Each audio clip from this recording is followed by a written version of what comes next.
serves about 6 to 8 that they actually put as part-time employees. I don't know how they did it with their agency. What is that?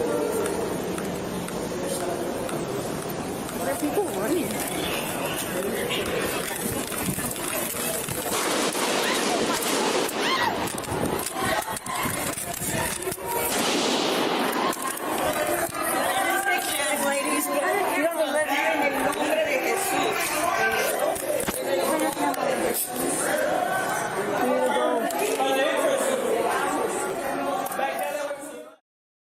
It was just before 2 p.m. on a Sunday afternoon, February 11th, when 36-year-old Genesse Ivonne Moreno pulled into the west lot of Lakewood Church with a child in the back seat and a rifle on the floorboard.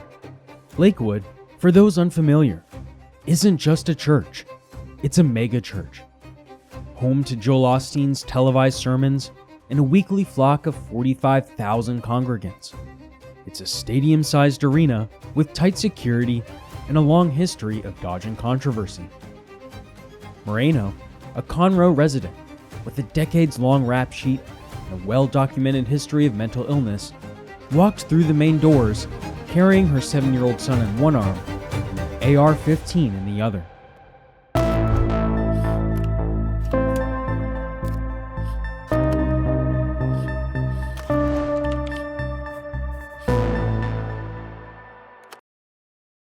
She'd been detained before, for assault, for weapons violations, for evading arrest. She'd kicked a detention officer in 2009, fled cops in 2010, even tried to pass off a fake $100 bill.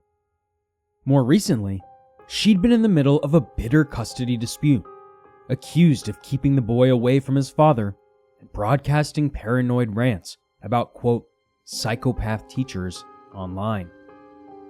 Despite all of this though, despite a 2016 emergency detention by Houston Police Department for psychiatric evaluation, she was able to legally buy an assault rifle in Texas just 2 months before the attack. As Spanish language services were getting underway, she approached a security officer near the entrance. What exactly was said in that initial exchange remains unclear. What is clear, painfully so, is that she wasn't stopped. Despite visible signs of distress, despite the weapon she was carrying, Moreno was allowed to walk into that building with her child. Within moments, gunfire echoed through the sanctuary, and the deadliest church shooting in Houston, since Sutherland Springs that is, was underway, captured on granulated, grizzled CCTV cameras positioned in the lobby of Lakewood.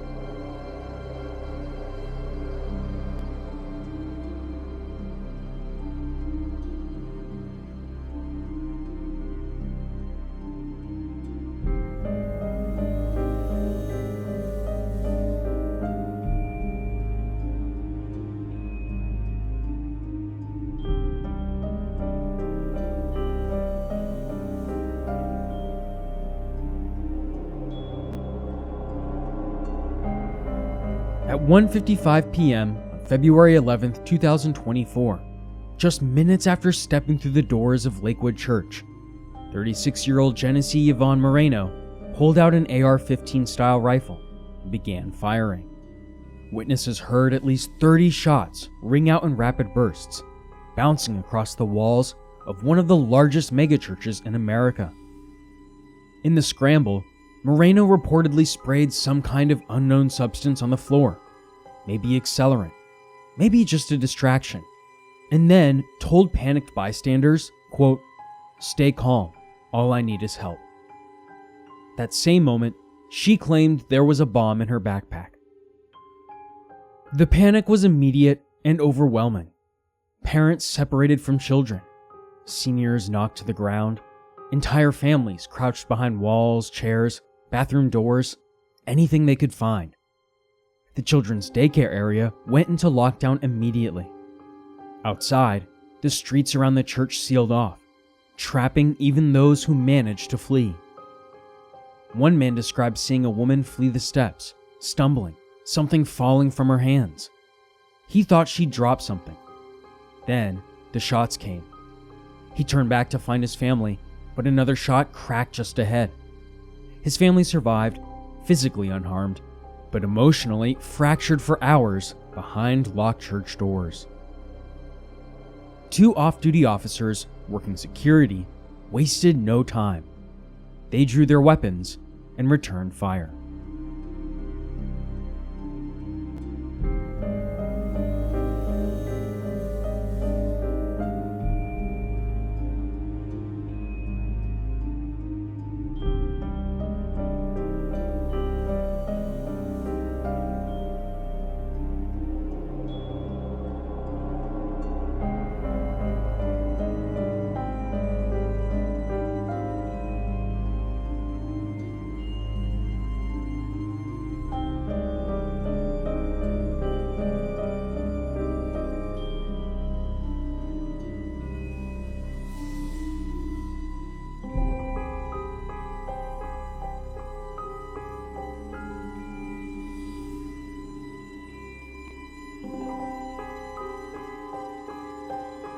Meanwhile, the 3 police officers on location stayed mostly behind the scenes, as evidenced by their body cam footage. We are going to show you these 3 videos in full to capture the entire ordeal as it played out in real time, from 3 different perspectives. The following content may be disturbing in nature, and viewer discretion is advised.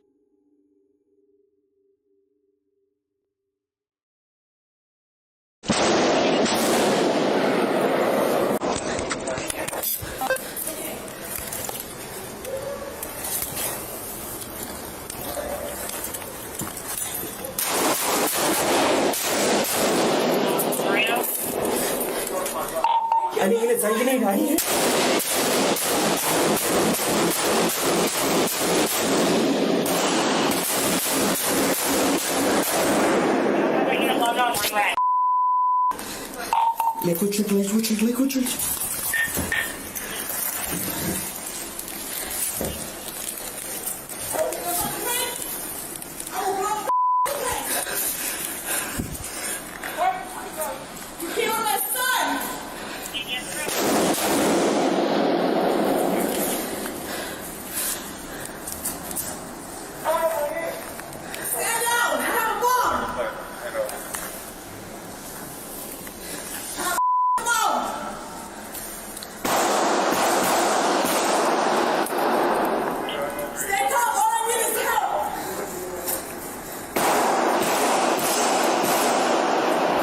I got 1 female shooting rifle.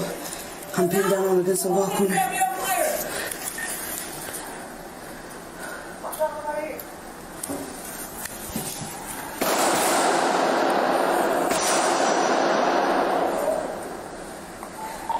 I ran out to shoot on the west side, 3700.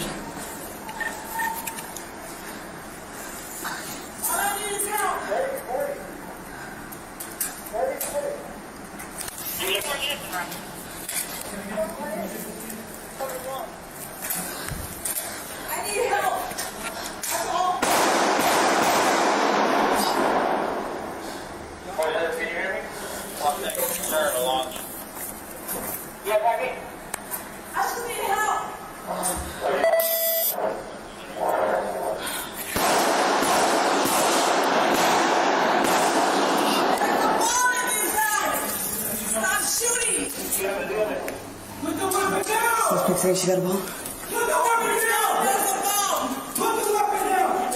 The bomb is not going.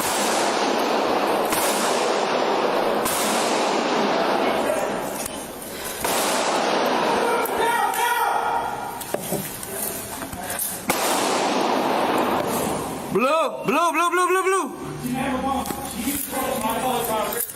Blue, blue, blue, blue. Hey, we need a medic! We need a medic immediately! Put the weapon down!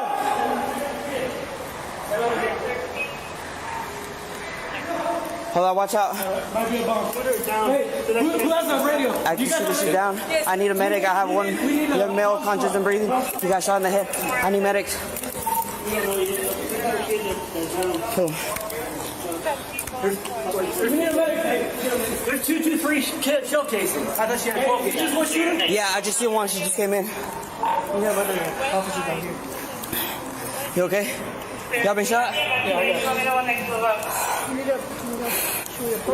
Hold on. She got a bomb. Have a bomb here. That's the problem. I already called EMS. Have EMS go up here. I need EMS ASAP. You have a kid? Tell them that we have Yeah, I already did. What's the address over here?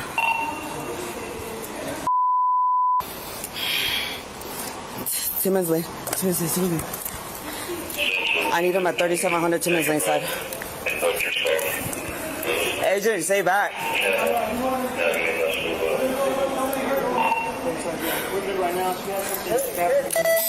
Starting route. Confirming EMS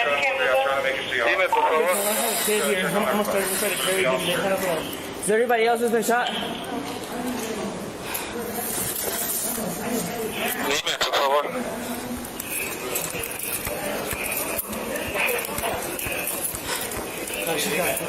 Hold on. Hold on.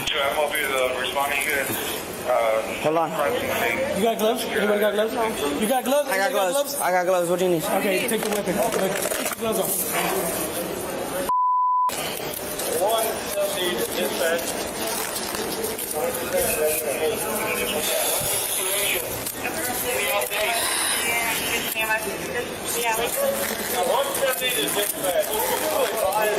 Hold on. Man, where you shot at? No. No, that's the shooter. That's the shooter. Hold on. Watch out. Hold on. No. No, don't use your fingers. Timmons side.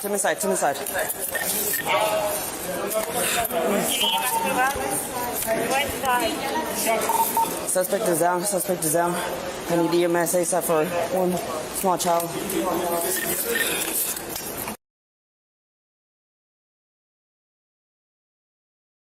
I think there was about 6 to 8 that they actually put as part-time employees. I don't know how they did it with their agency. What is that? What are people running?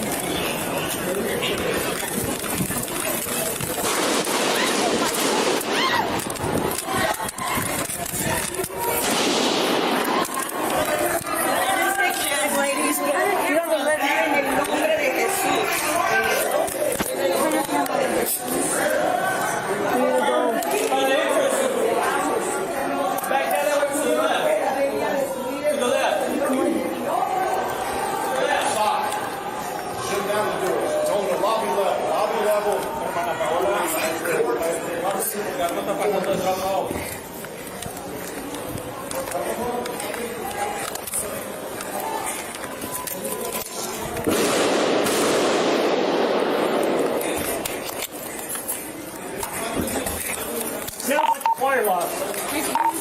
Wire area. 3639. You're at Lakewood Church. We need units now.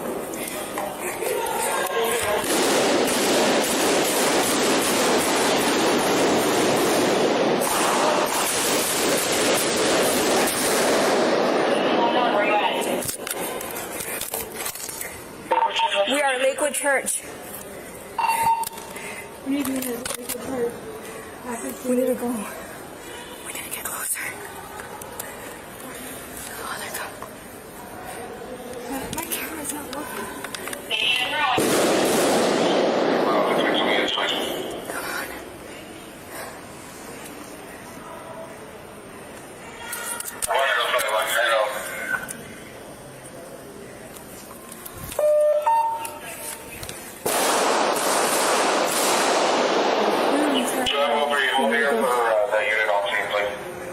Come on. The route? What if we went around?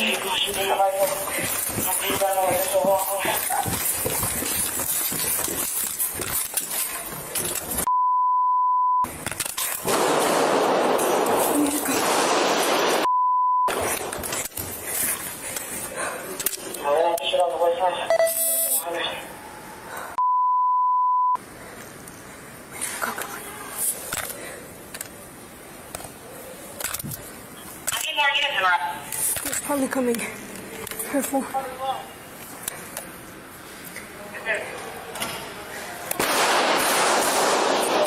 Let's approach. We need to approach. Come on. Come on. Come on. We need to approach. Father God, just be with us. Forgive us our sins. Come on. Come on.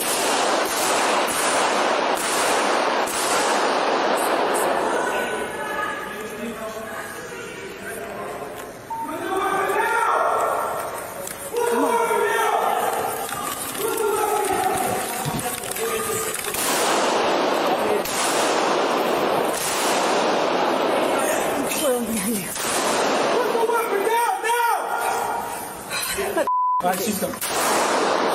She's up. She may have a bomb. You need to call. You need to call SPD. You need to call SPD. Well, I already got them called. Hey, we need a medic. We need a medic immediately. Put the weapon down.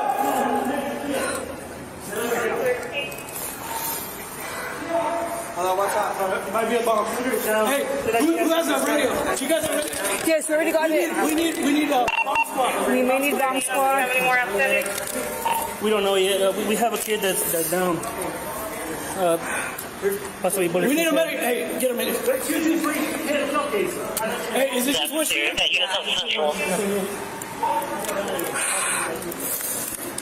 You okay? You got me shot?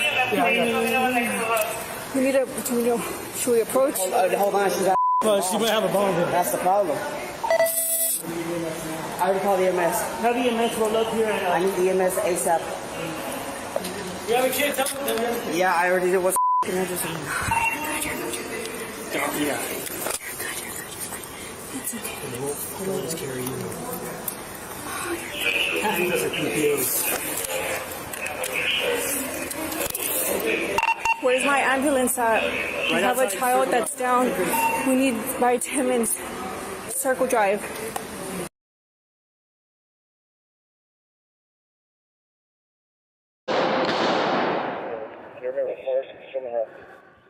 Clear units, keep the channel health one.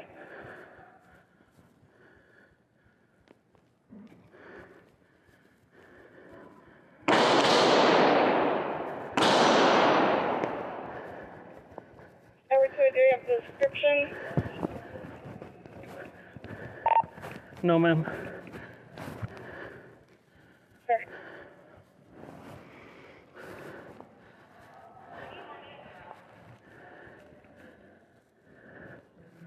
I don't know.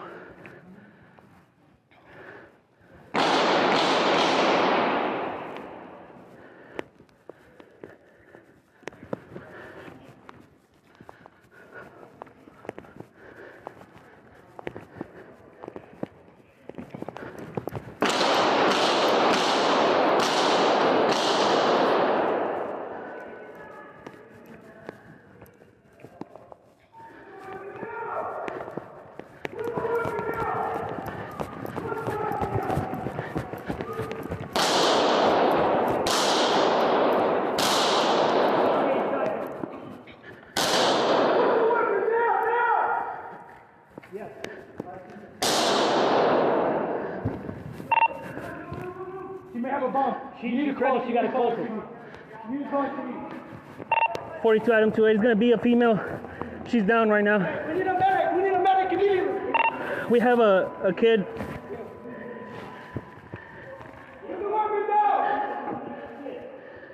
Edward 28, repeat. Shooter is down.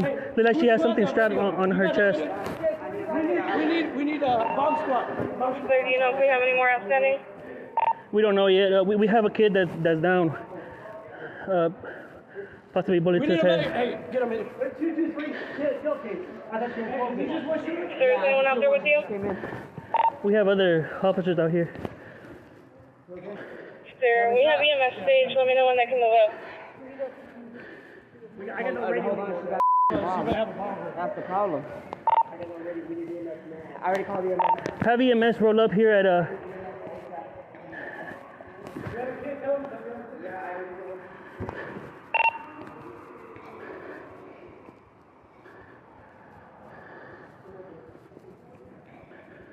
17, they were telling you, take a breath, conduct yourself, and let us know, can we release the channel and have EMS move up?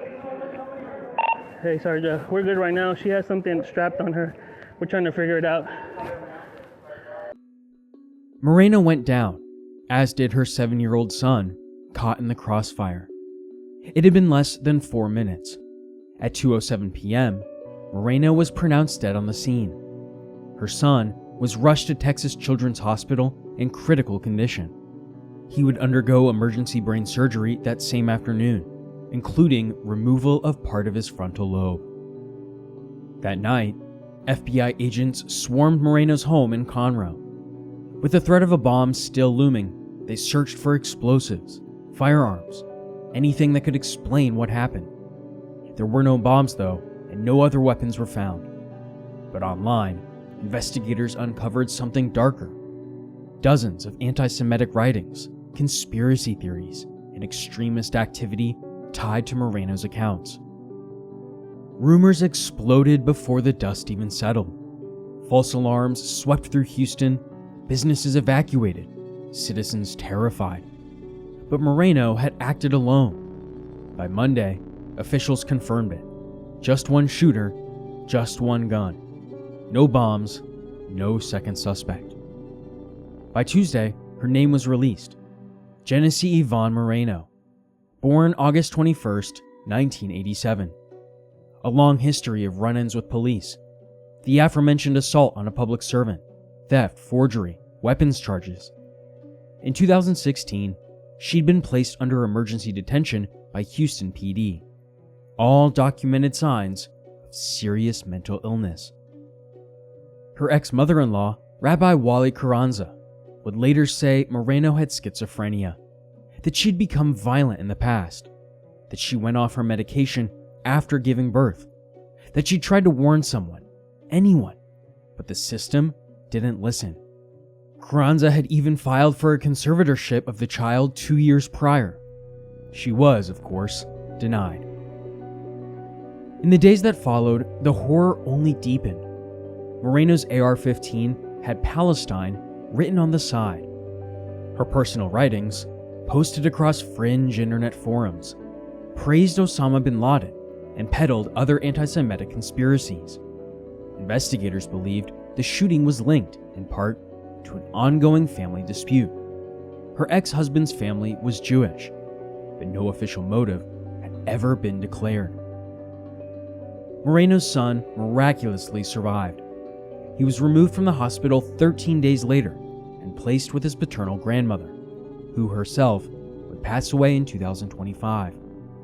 The trauma remains, for him, for the victims, for the congregation, and for anyone still trying to make sense of it all. In the immediate aftermath of the Lakewood Church shooting, police officials were quick to state that deadly force had been used appropriately, swift, and in line with Texas law.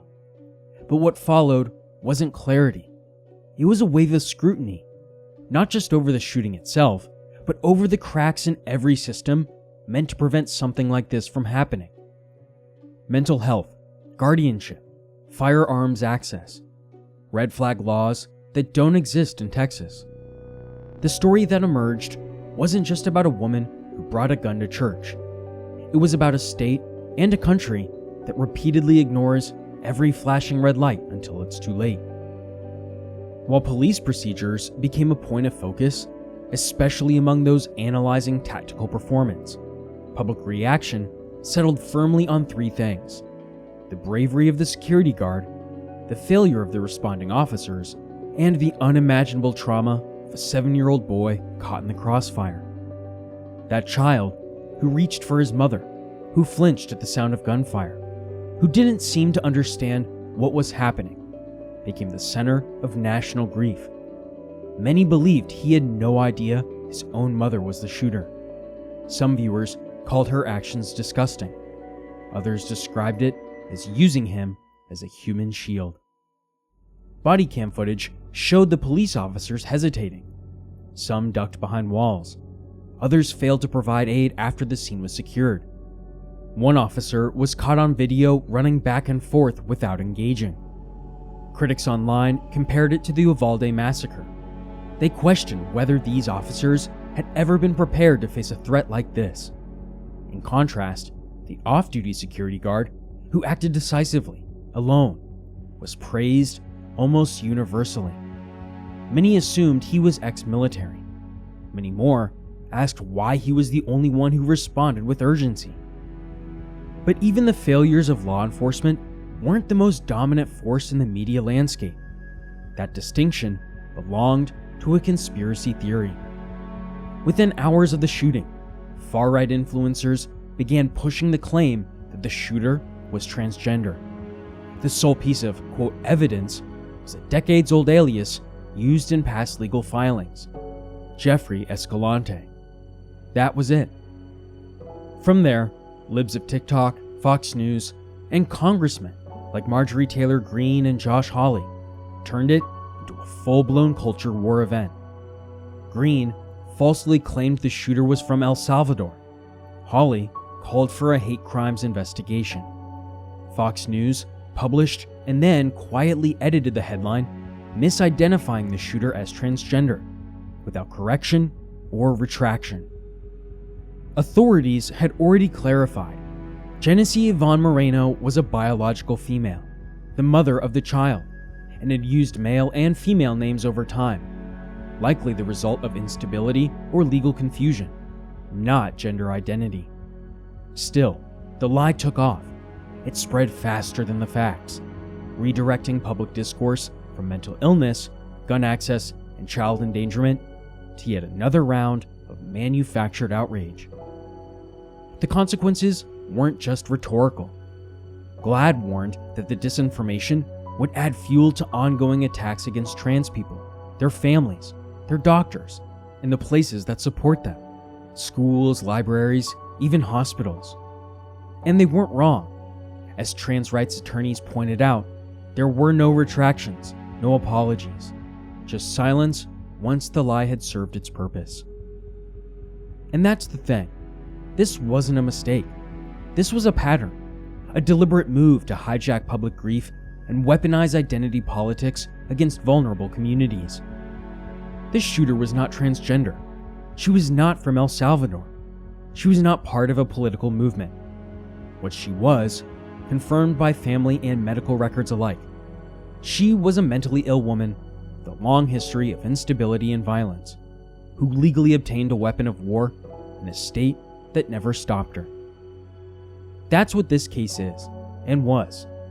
Not a culture war headline, a system failure from every angle, one that left a child broken, a whole community scarred, and the truth buried under a pile of lies that some corners of the internet will never bother to correct.